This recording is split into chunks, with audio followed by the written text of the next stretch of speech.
Om Swastiastu.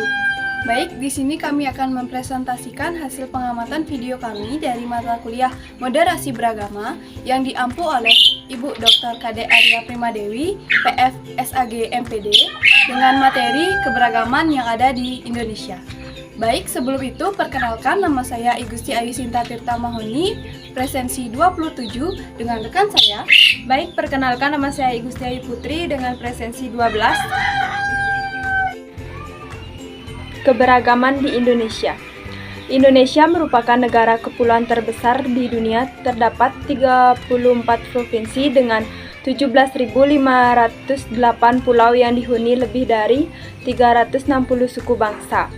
Hal inilah yang membuat Indonesia kaya akan tradisi, keberagaman budaya, agama, suku bangsa, dan bahasa. Serta bangsa Indonesia memiliki potensi keindahan alam yang dilengkapi dengan karakteristiknya masing-masing.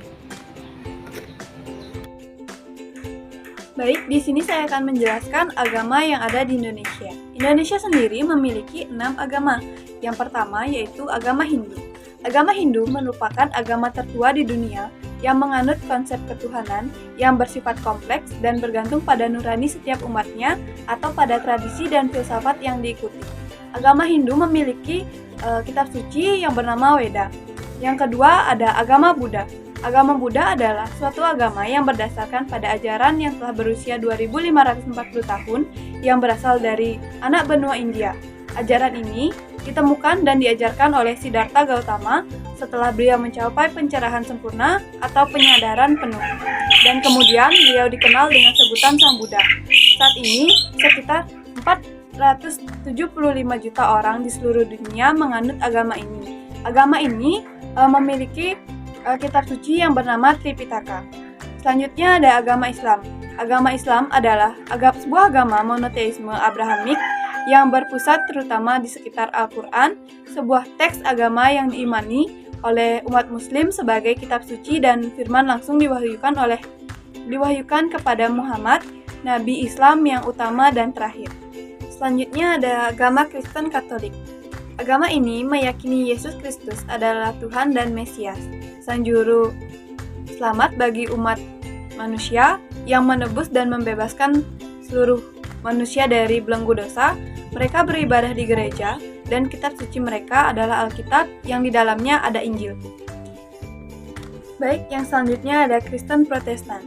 Protestanisme adalah sebuah denominasi dalam keislaman yang menyembah Allah yang merujuk pada gerakan reformasi Protestan oleh Martin Luther pada tahun 1517 dengan 95 dalilnya. Etimologi Protestan sendiri berasal dari bahasa Latin yaitu Protestanum.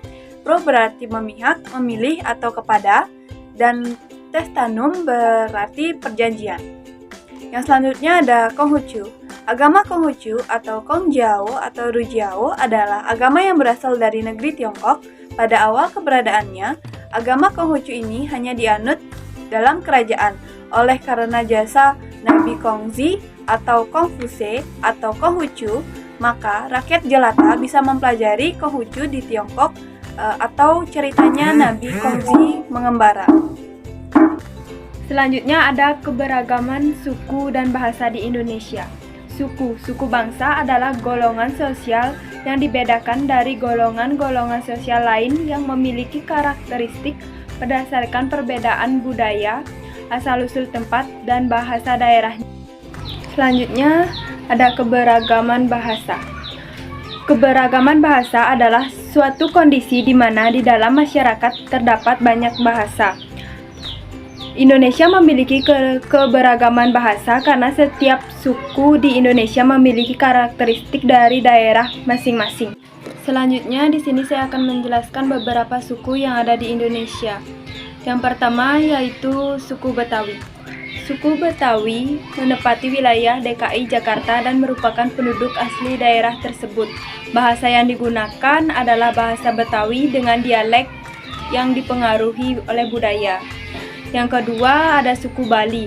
Suku Bali adalah mayoritas menganut agama Hindu yang sangat lekat akan tradisi di masing-masing daerah. sistem kekeluargaan yang diatur menurut garis keturunan yang disebut dengan catur wangsa atau kaste. Baik, yang ketiga ada suku Jawa. Suku Jawa merupakan suku yang memiliki populasi terbesar di Indonesia dengan karakteristik orang suku Jawa yaitu lemah, lembut, pemalu, sopan.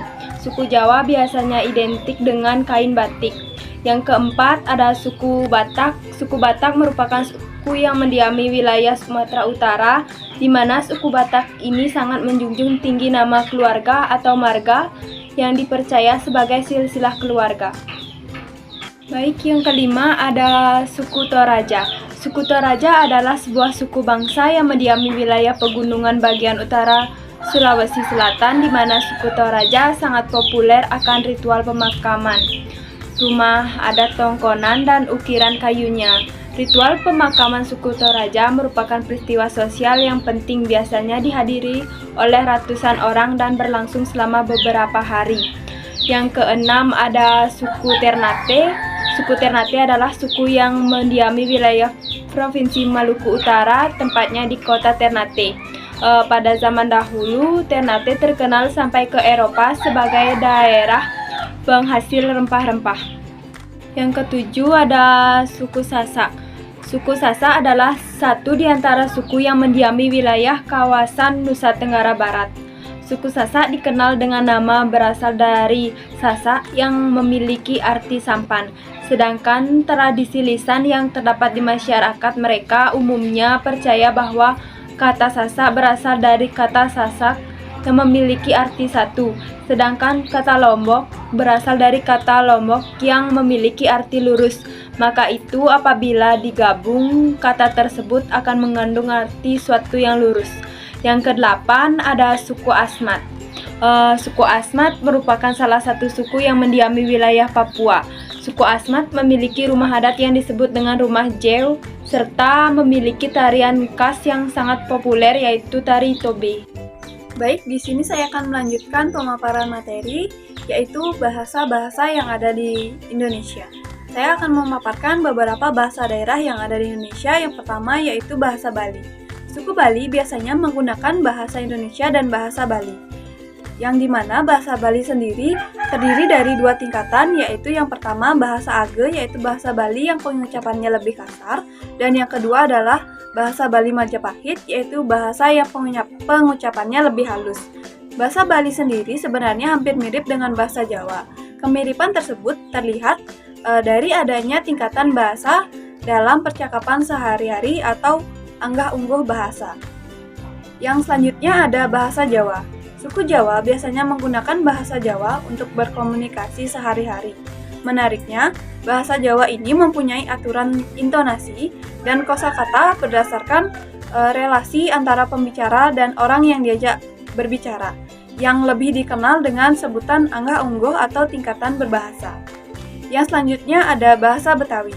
Suku Betawi biasanya menggunakan bahasa Betawi atau bahasa Melayu Betawi yang terdiri dari beberapa rumpun bahasa Austronesia, Melayu Polinesia, Melayu Sumbawa, Melayu Pasar, dan bahasa Betawi.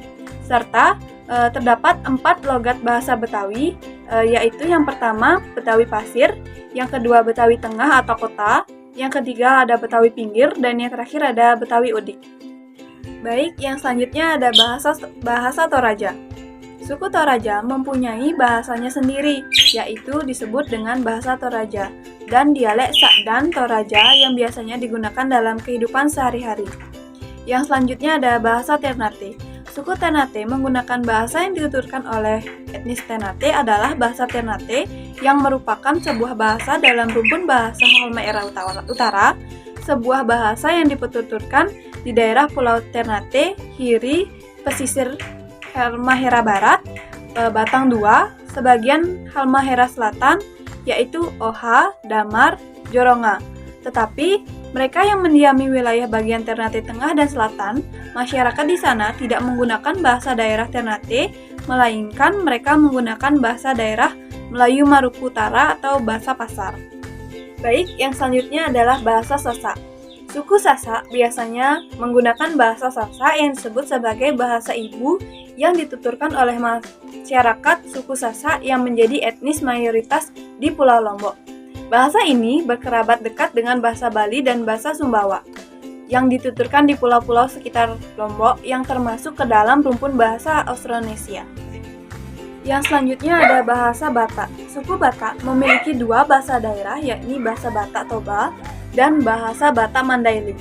Bahasa Batak Toba digunakan dalam pergaulan sehari-hari hingga upacara adat, serta dialek bahasa Batak Toba ini beragam dikarenakan dari masing-masing wilayah mempunyai dialeknya sendiri.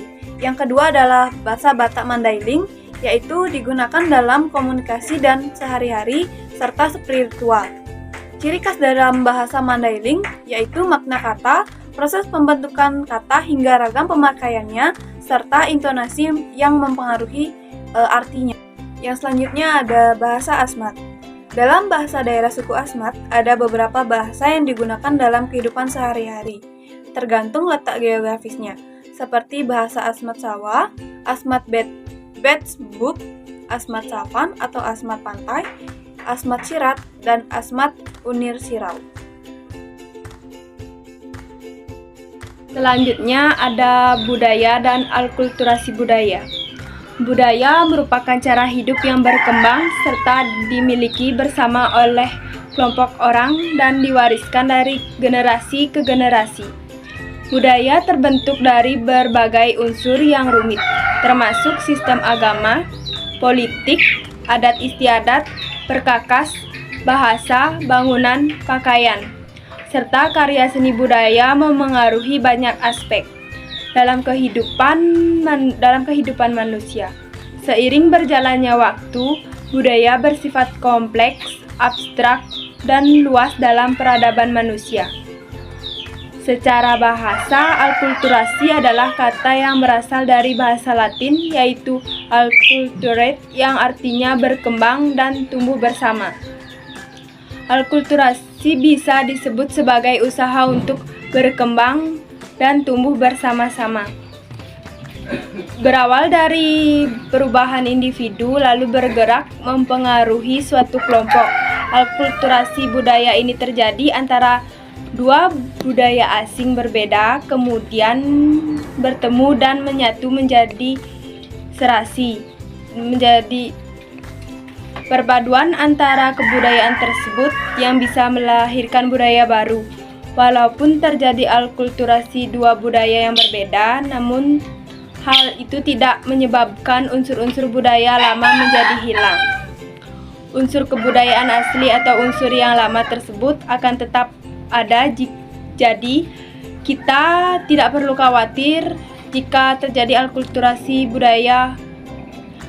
Umumnya, alkulturasi budaya tersebut terjadi antara masyarakat ataupun penduduk asli dengan pendatang yang berasal dari daerah lain. Ada beberapa contoh alkulturasi budaya.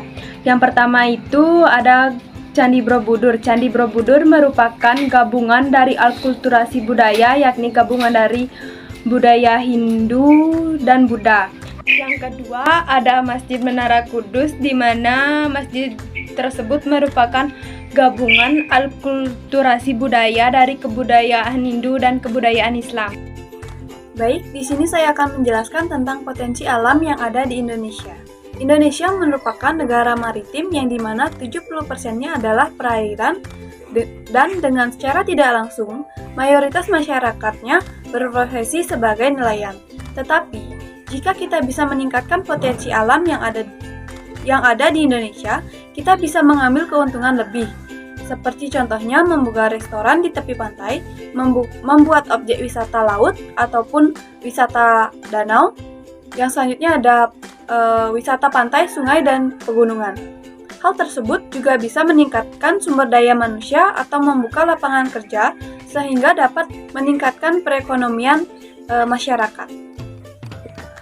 Adapun potensi ancaman yang akan ditimbulkan dari keberagaman di Indonesia. Potensi ancaman dari keberagaman beragama, yaitu adanya perbedaan pandangan. Yang kedua yaitu potensi ancaman dari keragaman bahasa dan budaya. yaitu perbedaan pemikiran dan logat. Yang ketiga, ada potensi ancaman dari keberagaman kekayaan alam di Indonesia, seperti contohnya bencana alam. Yang keempat, ada potensi ancaman keberagaman suku, yaitu perbedaan adat, aturan, dan kebiasaan. Baik, di sini saya akan memaparkan potensi keunggulan dari keberagaman yang ada di Indonesia, yaitu dari yang pertama, agama.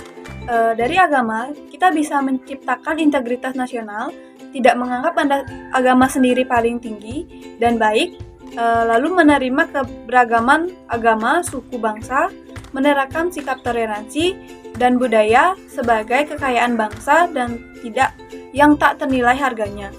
Yang selanjutnya ada dari bahasa dan budaya, yaitu dapat memperkaya bahasa yang dimiliki Indonesia, menjadi ciri khas dan nilai jual suatu daerah, mempererat tali persaudaraan dan persatuan bangsa melalui pengenalan antar bahasa daerah, membuka lowongan pekerjaan sebagai pengajar ahli bahasa suatu daerah.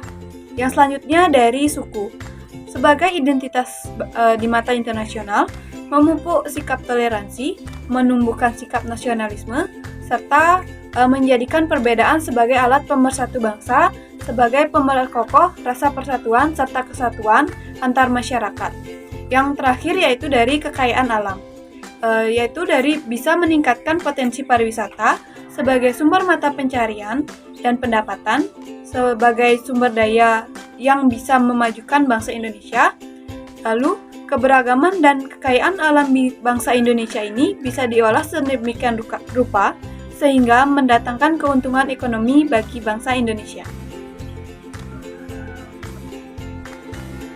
Kesimpulan yang dapat kami ambil dari keberagaman di Indonesia yaitu keberagaman di Indonesia dapat dilihat dari keberagaman suku, budaya, agama, tradisi, dan potensi kekayaan alamnya, yang dimana dari keberagaman tersebut dapat menarik wisatawan dari luar negeri, menimbulkan rasa toleransi antar umat beragama, terciptanya suasana rukun, aman, dan damai. Serta dengan keberagaman tersebut kita bisa tahu dan paham dengan budaya, bahasa, dan agama orang lain. Seperti yang dikatakan oleh Gede Prame, alam ada lebih dari sekedar membuat manusia hidup. Alam juga tanda-tanda jalan pulang menuju kedamaian. Sekian presentasi dari kami. Apabila ada salah kata dan tutur kata yang tidak berkenan, kami mohon maaf. Kami tutup dengan Parama Santi. Om Santi Santi Santi Om.